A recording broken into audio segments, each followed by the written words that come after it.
নমস্কাৰ বন্ধুসকল, গোলাঘাট জিলাৰ একেবাৰে কাষতে থকা কাৰ্বি আংলং জিলাৰ ঐতিহ্যপূৰ্ণ ক্ষেত্ৰলৈ উপনীত হৈছোহি।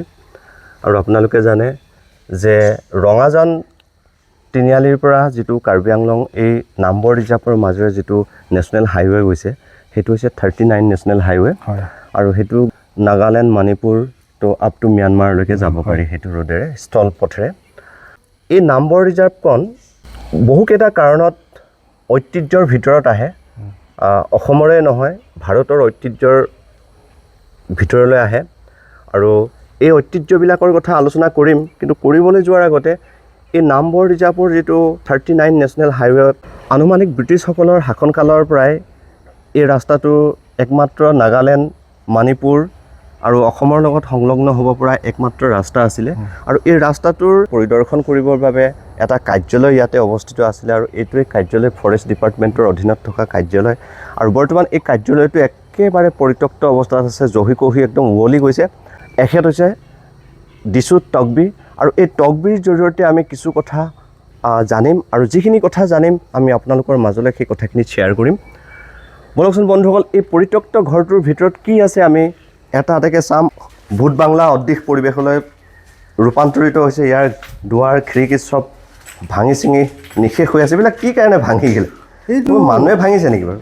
কিছুমানটো হয়। কাপোৰ কানি পুৰি থোৱা অৱস্থাত আছে। এয়া এক জৰাজীৰ্ণ অৱস্থা আপোনালোকক দেখুৱাবলৈ চেষ্টা কৰিছোঁ, কিয়নো এই ঘৰটো এক ঐতিহ্যপূৰ্ণ ঘৰ আছিলে একালত। এতিয়া ভাঙি চিঙি গৈছে কাৰণে ঘৰটোৰ ঐতিহ্য নোহোৱা যেনে হৈছে। কিন্তু তথাপিও এতিয়াও যদি আমাৰ চৰকাৰ ব্যৱস্থাই বা কাৰ্বি অট'নমাছ কাউন্সিলে যদি ইয়াৰ সুব্যৱস্থা কৰে, পুনৰ এটা সুস্থ পৰিৱেশ গঢ় লৈ উঠিব বুলি আমি আশাবাদী। গতিকে সেইকাৰণে কাৰ্বি আংলঙৰ অট'নমাছ কাউন্সিলক আৰু অসম চৰকাৰলৈ আমি সেই বিষয়টো যাতে তেওঁলোকৰ দৃষ্টিগোচৰ হয়, সেইকাৰণে আমি অলপ ফ'কাছ কৰিব বিচাৰিছোঁ। আহকচোন, নামবৰ ৱাইল্ড লাইফ চেংচুৰী কেতিয়ানো ৰিকগনাইজ হৈছিলে, আৰু এই ৱাইল্ড লাইফত কি কি প্ৰজাতিৰ জীৱকুল আছে, আৰু তদুপৰি ইয়াত অৰ্কিডছ কিমান আছে, সেই কথাখিনি আমাৰ দিছুদাই আপোনালোকক অৱগত কৰিব। আৰু ইয়াতে এখন সুন্দৰকৈ ডিছক্ৰিপশ্যন এখন বৰ্ড আছে, নামবৰ ৱাইল্ড লাইফ চেংচুৰীজ, গৰমপানী ৱাইল্ড লাইফ চেংচুৰী, হয় নহয়? দুটা বেলেগ বেলেগ হেৰি। আৰু নামবৰ যিটো ৱাইল্ড লাইফ সেইটো 37.0 স্কুৱাৰ কিলোমিটাৰ আছে, আৰু গৰমপানী ৱাইল্ড লাইফ চেংচুৰীত আছে 6 স্কুৱাৰ কিলোমিটাৰ। আৰু ইয়াতে এখন দীঘলীয়া তালিকা আছে, list of wild animals species found in the Nambor and Garampani. ইয়াত দুটাকৈ এৰিয়া আছে, আপোনালোকে এইটো স্পষ্ট হৈ লোৱাটো ভাল। এটা হৈছে নামবৰ ৱাইল্ড লাইফ চেংচুৰী, যিটো 37 স্কুৱাৰ কিলোমিটাৰ, আৰু গৰমপানী ৱাইল্ড লাইফ চেংচুৰী যিটো সেইটোত আছে 6 স্কুৱাৰ কিলোমিটাৰ। গতিকে এই গৰমপানী ৱাইল্ড লাইফ চেংচুৰী যিটো নাম কোৱা হৈছে, এই এৰিয়াটো হয়তো গোলাঘাট জিলাৰ কিছু অধীনত পৰে নেকি? হয়, আগতে ইয়াৰ পৰা মই যে কৈছিলোঁ নহয়, ইয়াৰ পৰা 1-1.5 কিলোমিটাৰমান আছে, যিটো 6 স্কুৱাৰ কিলোমিটাৰ এৰিয়া যিটো বনাইছে। তো সেইখিনিলৈকেতো আগতে গোলাঘাট ডিষ্ট্ৰিক্টে মেইনটেনেঞ্চ কৰি আছে, মানে চোৱা চিতা কৰি আছে।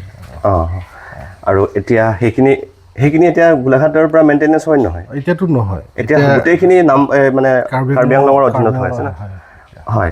গতিকে বৰ্তমান এই যিটো গৰমপানী ৱাইল্ড লাইফ চেংচুৰী যদিও গোলাঘাট জিলাৰ অধীনতেই চোৱা চিতা চলি আছিলে, যদিও বৰ্তমান কাৰ্বি আংলঙৰ অধীনতে সেই সকলোখিনি ফৰেষ্ট ডিপাৰ্টমেণ্টৰ অধীনতে চোৱা চিতা হৈ আছে। আৰু ইয়াত আমি কৈছোঁৱে, ইয়াত আমি দেখিছোঁ যে list of wild animals species found in the Nambor and Garampani. ইয়াত বিভিন্ন প্ৰকাৰৰ স্পেচিছ আছে। স্পেচিছবিলাক দেখিছেনে আপোনালোকে? ইয়াতে এণ্ডেঞ্জাৰৰো কিছুমান আছে। এইখিনি আমি এবাৰ পঢ়ি দিব বিচাৰিছোঁ, দাদা পঢ়ি দিয়কচোন আপুনি। এইটো এনিমেলছ হয়, একদম এটাৰ প্ৰথমৰ পৰা এনিমেলছ 1 নম্বৰৰ পৰা মই ষ্টাৰ্ট কৰি দিছোঁ।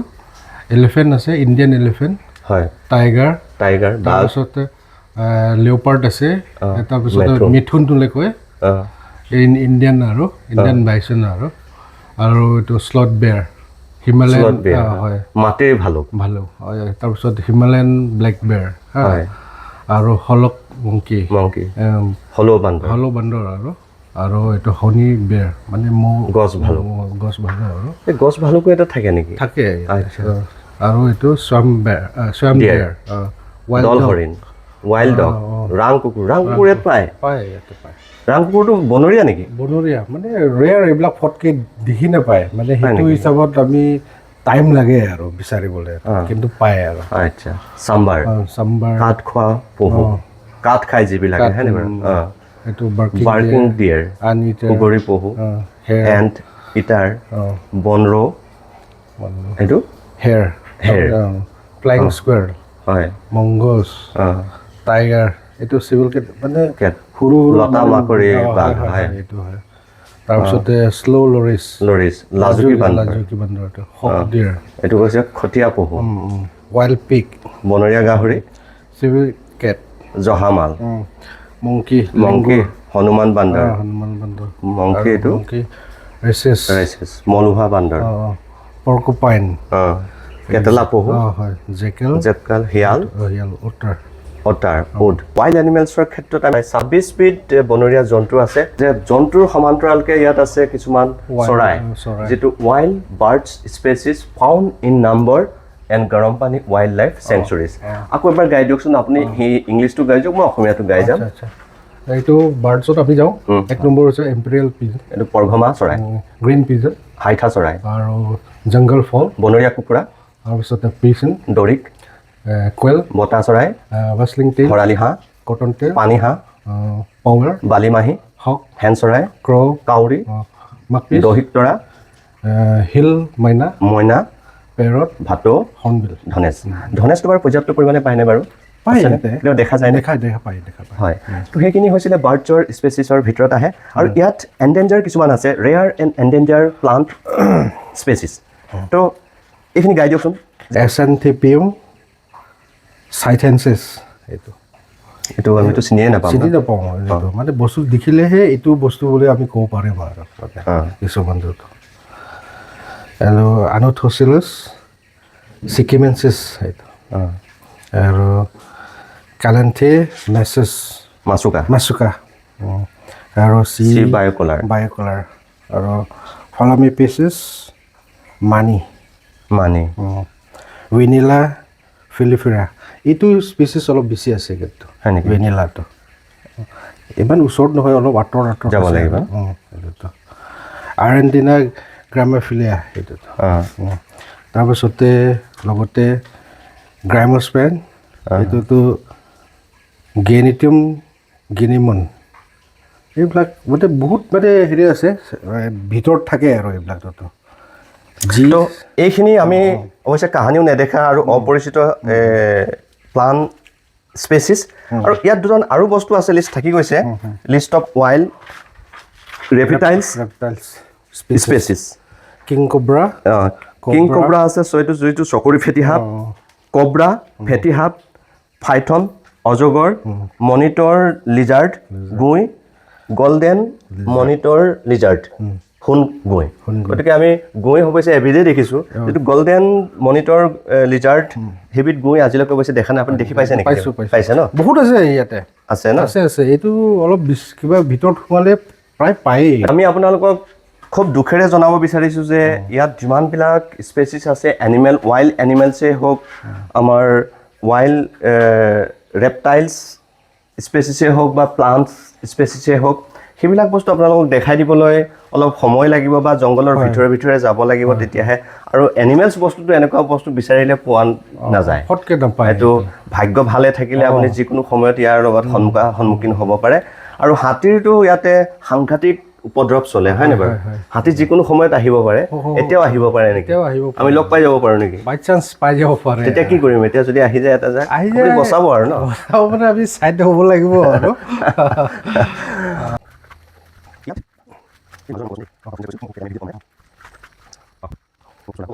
ষ্টাফ কোৱাৰ্টাৰ আছিলে এতিয়া ইয়াতে ষ্টাফটো মানে থাকিবলৈ অসুবিধা হৈছে ঘৰখন আপোনালোকে দেখি আছে হয় গোটেইখিনি কিবা হেৰিত হৈ গ'ল এইটো কাৰণে ষ্টাফ নাই আৰু আগত তেতিয়া IB চুকিদাৰ হিচাপত আছিলে তেখেতৰ নাম ৰেঞ্চিং তেৰণ আছিলে কি নাম ক'লে আকৌ কওকচোন ৰেঞ্চিং তেৰণ তেখেতৰ ঘৰ ক'ত তেখেতৰ ঘৰটো ইয়াৰ পৰা গ'লে এইটো চিলুনিয়ান পাব এইটোৱে আছিল পুৰণা যিটো নেশ্যনেল হাইৱে নামবৰ ৰিজাৰ্ভৰ মাজেৰে যিটো নামবৰ ৰিজাৰ্ভ অতিক্ৰম কৰি যাব পৰা যিটো পুৰণা নেশ্যনেল হাইৱে 39 নেশ্যনেল হাইৱে বৰ্তমানেও কি ভালে হৈ আছে।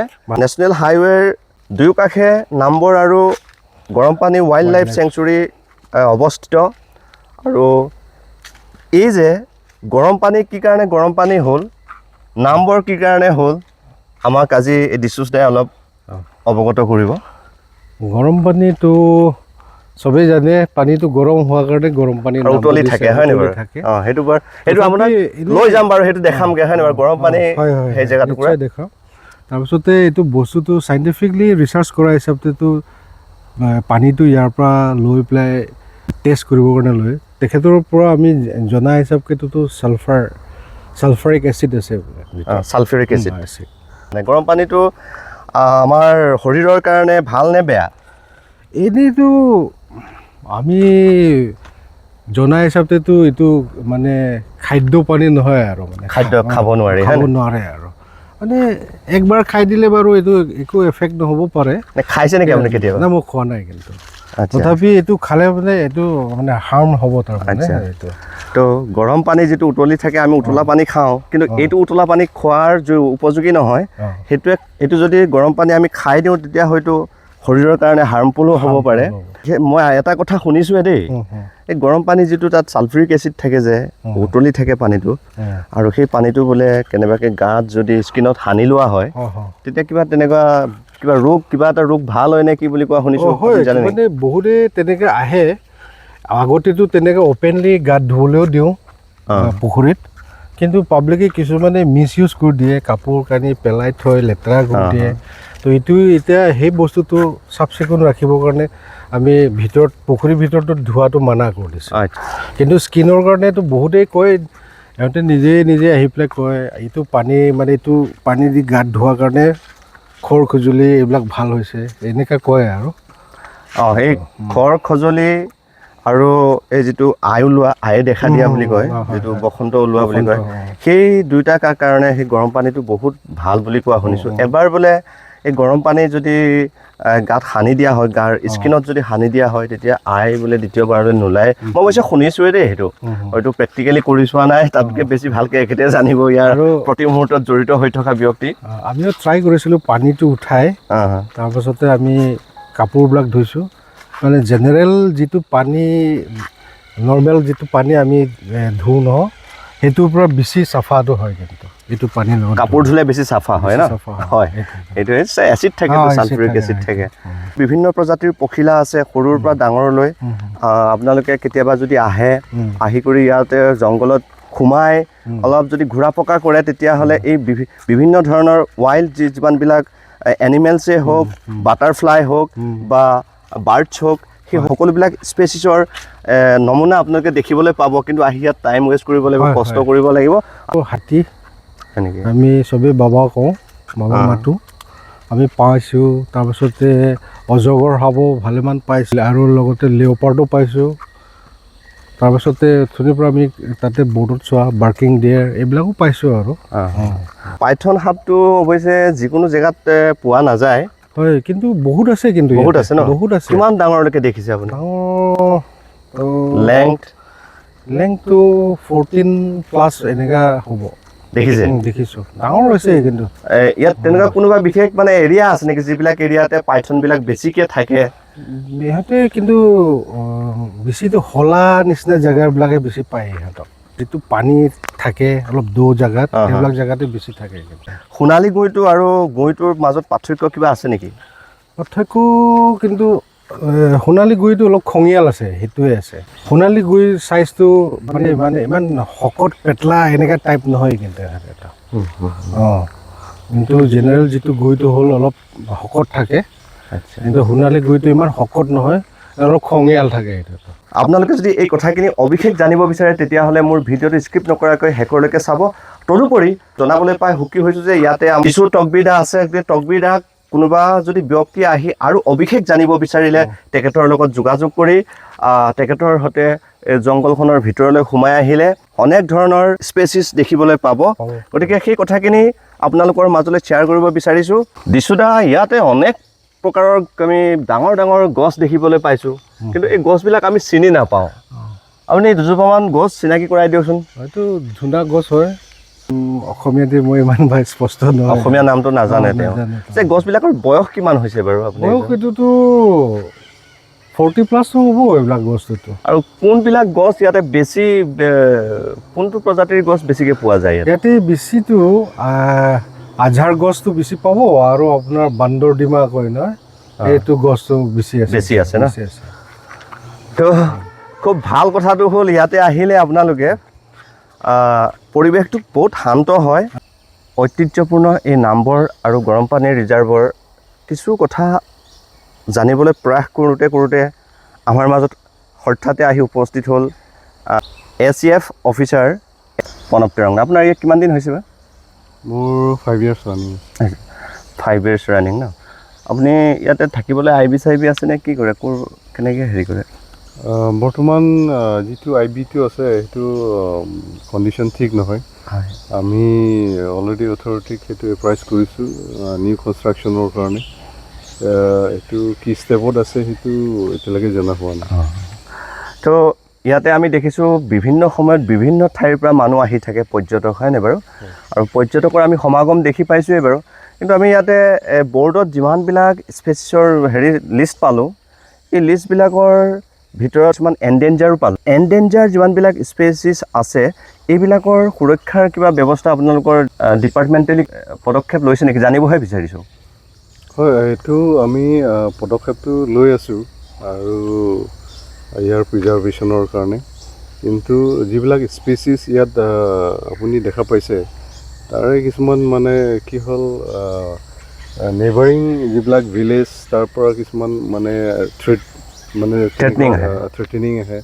তাৰপিছত সেই স্পেচিছবিলাক তেনেকুৱা আমাৰ মানে প্ৰপাৰ মানে যিটো ছেফগাৰ্ডৰ কাৰণে যিখিনি লাগতিয়াল ষ্টাফেই হওক বা তেনেকুৱা কিছুমান ইকুইপমেণ্টছেই হওক, তেনেকুৱা কিছুমান অসুবিধাৰ কাৰণে ইয়াৰে কিছুমান বিলুপ্ত হ'ব ধৰিছে।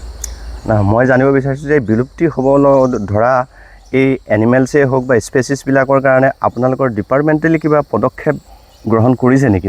যদি কৰিছে, সেইটো কথাই কৈছোঁ, আমাৰ ষ্টাফবিলাকে সেইটো কৰি আছে ন? কিন্তু শ্বৰ্টেজ অফ ষ্টাফ, ইকুইপমেণ্টছ সেইবিলাকৰ পৰা এইটো পৰ্যাপ্ত পৰিমাণে কৰিব পৰা নাই, বা যিমান ধৰণে ভবা গৈছে সেইটো কৰিব পৰা হোৱা নাই।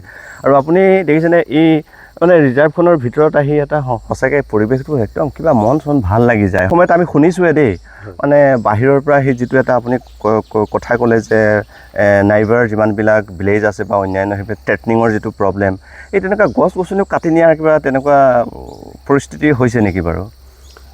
তেনেকুৱা গছটো ঠিক তেনেকুৱা আপুনি যি ধৰণে ভাবিছে তেনেকুৱাটো হোৱা নাই, কিন্তু মানে 0% বুলি সেইটো ক'ব নোৱাৰি। মাজে মাজে তেনেকুৱা মানে টিম্বাৰ ইলিগেল তেনেকুৱা কিছুমান হয়, মানে এই যিটো এডজেচেণ্ট ভিলেজবিলাকত এৰিয়াত। প্ৰণৱ তেৰঙৰ পৰা আমি কিছু কথা অৱগত হ'ব পাৰিলোঁ, আৰু আমি প্ৰণৱ দাক বিশেষভাৱে ধন্যবাদ জনাইছোঁ। আমি আগলৈ যাম, গৰমপানী ওৰ চাম, আৰু অন্যান্য বহুতবিলাক আমাক এই দিশোচ দাই সহায় কৰি আছে। গতিকে বহুত বহুত ধন্যবাদ আপোনাৰ সেই কথাখিনি সহযোগ কৰাৰ বাবে। অ'কে।